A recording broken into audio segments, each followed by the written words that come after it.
रोली की शादी उसके माँ बाप एक आलसी लड़के से करा देते हैं। चलो, रोली की शादी हुई और हमने गंगा नहाई। और क्या, बेटियां तो होती ही हैं बोझ। हाँ, पर अब क्या चिंता, उतार तो दिया बोझ तुमने, अब वो लोग समझे। ससुराल में रोली का पति कहता है, देखो, मैं कोई काम नहीं करता, ये बात तुम्हारे मम्मी पापा को बता दी थी मैंने। अब जो किराया आता है दुकान का, उसी से घर का गुजारा करना है। कभी भूल से भी कोशिश ना करना किसी चीज की डिमांड की। क्या मम्मी पापा को पता था कि आप कोई काम नहीं करते? और क्या, बड़ा अच्छे से पता था। उन लोगों को तो तुम बोझ लगती थी, बोल रहे थे कि बस शादी कर लो और कोई मतलब नहीं है। रोली को ये सुनकर बहुत गुस्सा आता है, लेकिन करती भी तो क्या, क्योंकि वो जानती थी कि उसके माता पिता ऐसे ही हैं। जैसे तैसे रोली दिन काट रही थी। रोली को एक प्यारी सी बेटी होती है। धीरे धीरे वो बड़ी होती है और उसके साथ उसकी जरूरतें भी बढ़ती जाती है। सुनिए जी, अब तो सिमी बड़ी हो रही है, उसका स्कूल में दाखिला कराना है। मैंने अब तक तो जैसे तैसे समय काट लिया, लेकिन मैं बच्ची की परवरिश में कोई कमी नहीं रखूंगी। अरे क्या है यार, अब तो लगता है कोई ना कोई काम ढूंढना ही पड़ेगा। अब पति रोज काम की तलाश में जाता और बिना किसी काम के वापस आ जाता। रोली समझ जाती है कि पति के अंदर अब काम करने की क्षमता नहीं है। वो बेटी को उच्च शिक्षा देने के लिए कुछ करना चाहती थी, लेकिन करती तो क्या करती। एक दिन रोली की सहेली कहती है, रोली, मेरी कोई औलाद नहीं है। अगर तू मेरी औलाद को जन्म दे तो मैं तुझे तेरे मुंह मांगे पैसे दूंगी। अरे, तेरी औलाद को मैं कैसे जन्म दे सकती हूँ? सरोगेसी से। बच्चा मेरा और वैभव का ही होगा, लेकिन कोख तेरी होगी। ये संभव है रोली। रोली कुछ सोचकर कहती है, मुझे मंजूर है, लेकिन मैं इसका 2 लाख रुपया लूंगी। अरे कोई बात नहीं, मुझे मंजूर है। रोली खुश हो जाती है कि एक बच्चा पैदा करने का उसे 2 लाख रुपया मिलेगा। वो घर आकर पति को बताती है, वो भी खुश हो जाता है। अब क्या था, डॉक्टर के पास जाकर सहेली का बच्चा रोली की कोख में पलने लगता है। मुझे 20,000 चाहिए मेरे बेटी के एडमिशन के लिए। हाँ हाँ ठीक है, मैं उसके एडमिशन से लेकर सारे खर्चे उसके अकाउंट में डाल रही हूँ। रोली की बेटी का एडमिशन हो जाता है। रोली को लगता है कि वो अब सब कुछ ठीक कर देगी। दिन और महीने आगे बढ़ते हैं। अब एक दिन, एक बात कहूं जी, काश इस बच्चे को मैं रख पाती। मैं अब इससे काफी जुड़ गई हूँ। अरे यार, पता नहीं किसका बच्चा है, अपने पास है ना अपनी मुन्नी। हाँ, लेकिन अब मैं भी इस बच्चे से जुड़ाव फील करने लगी हूँ। लेकिन मैं ये जानती हूँ कि ये मेरा बच्चा नहीं है। दोनों की जिंदगी ठीक चल रही थी, लेकिन कहते ना कि सुख का पल ज्यादा लंबा नहीं होता। एक दिन रोली की सहेली का फोन आता है। रोली, मुझे अब ये बच्चा नहीं चाहिए, मैं अपने पति को छोड़ रही हूँ। अरे लेकिन मुझे पैसों की जरूरत है, बच्चा तुम्हारा है, मैं क्या करूंगी? सहेली बिना कुछ बोले फोन काट देती है, फोन स्विच ऑफ कर देती है। लेकिन रोली के जीवन का तूफान यही नहीं रुकता। रोली, मैं इतना भार नहीं उठा सकता। आज पढ़ाई का पैसा मांग रही हो, कल को शादी, कॉलेज और पता नहीं क्या क्या।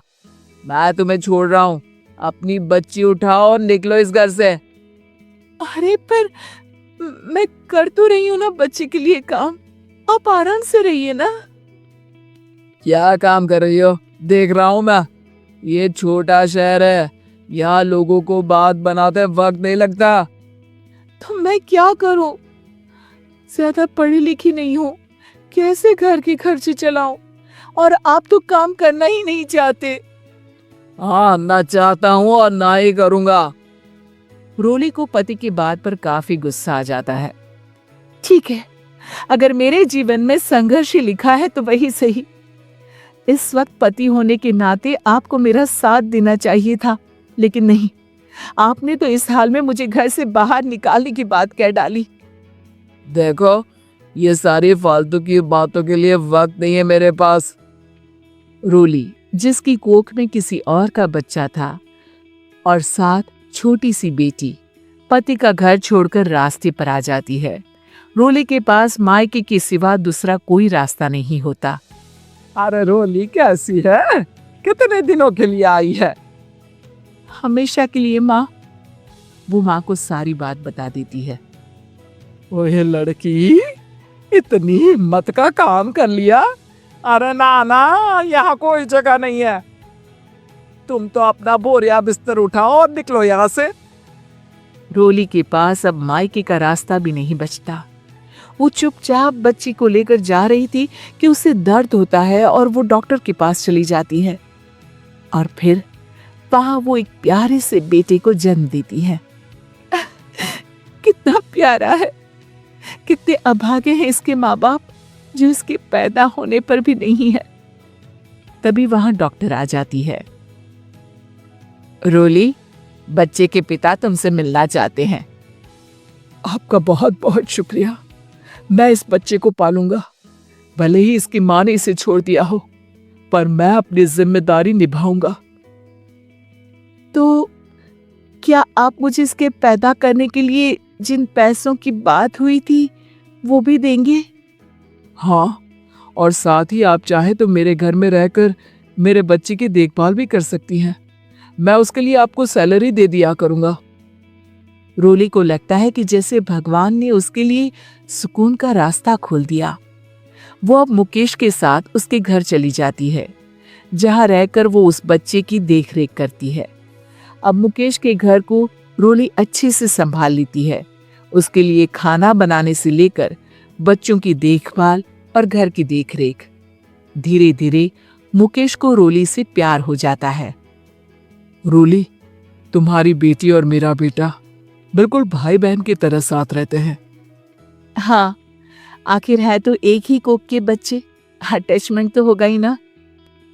रोली, तुमने घर और मुझे दोनों को संभाल लिया। ये तो मेरा काम है।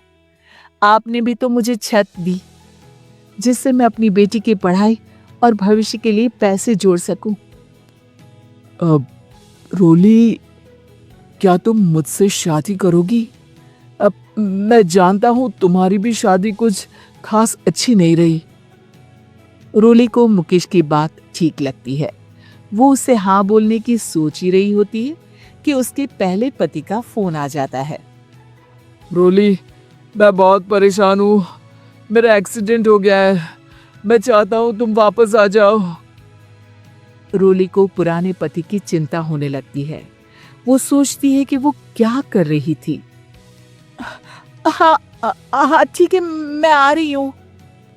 हाँ रोली, आ जाओ, लेकिन बच्ची को कहीं हॉस्टल में छोड़कर आना, क्योंकि मैं नहीं चाहता कि हम लोगों के बीच फिर से वो सारी बातें हो। रोली को समझ आ जाता है कि पति आज भी सुधरा नहीं है। वो पति के पास जाने से इनकार कर मुकेश को हाँ कर देती है।